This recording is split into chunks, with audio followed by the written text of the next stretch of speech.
দুর্ঘটনা থেকে বেঁচে গেলেও হাসপাতালে গিয়ে শেষ রক্ষা আর হলো না। আবারও ভুল চিকিৎসায় মৃত্যু হলো এক স্কুল পড়ুয়া ছাত্রের। মৃতের পরিবার এমনটাই অভিযোগ করেছেন।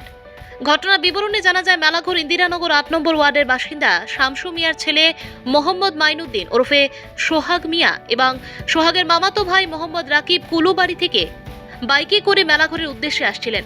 যেমাত্র বর্তলী ল্যাংটা দরগার কাছে আসেন, তখন অপর দিক থেকে একটি বাস গাড়ি রং সাইডে গিয়ে তাদের বাইকে সংঘর্ষ ঘটায়। এতে সোহাগ মিয়া অল্প বিস্তর আহত হন।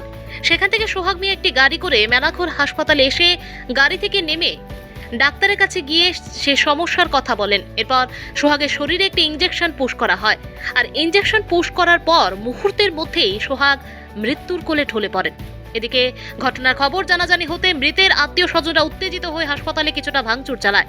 এরপর মেলাঘর থানার পুলিশ ঘটনাস্থলে গিয়ে অতিরিক্ত সিআরপিএফ বাহিনী নিয়োগ করেন। মৃতের পরিবারের অভিযোগ, ডাক্তারের ভুল চিকিৎসার দরুন সোহাগের মৃত্যু ঘটেছে।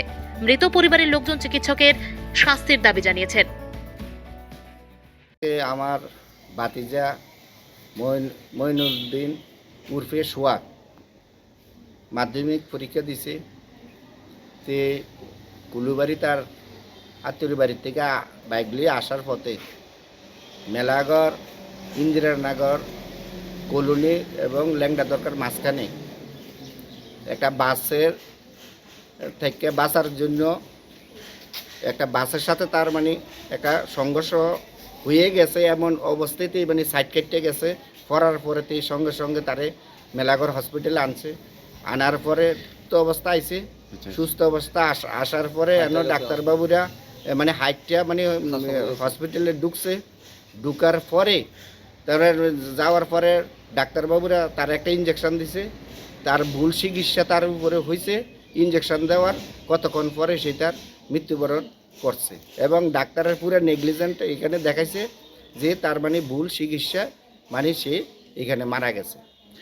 আর এই ঘটনার মানে প্রত্যক্ষ দোষীরা দেখছে যে সে ঘটনার পরও মানে বাঁচার জন্য সে হসপিটালে নিজে অন্য গাড়ি দিয়া মানে গিয়েছিল। যাওয়ার পরও সেখানে ডাক্তারের কারণে আজকে কিন্তু আমার এই ভাতিজা মারা গেছে।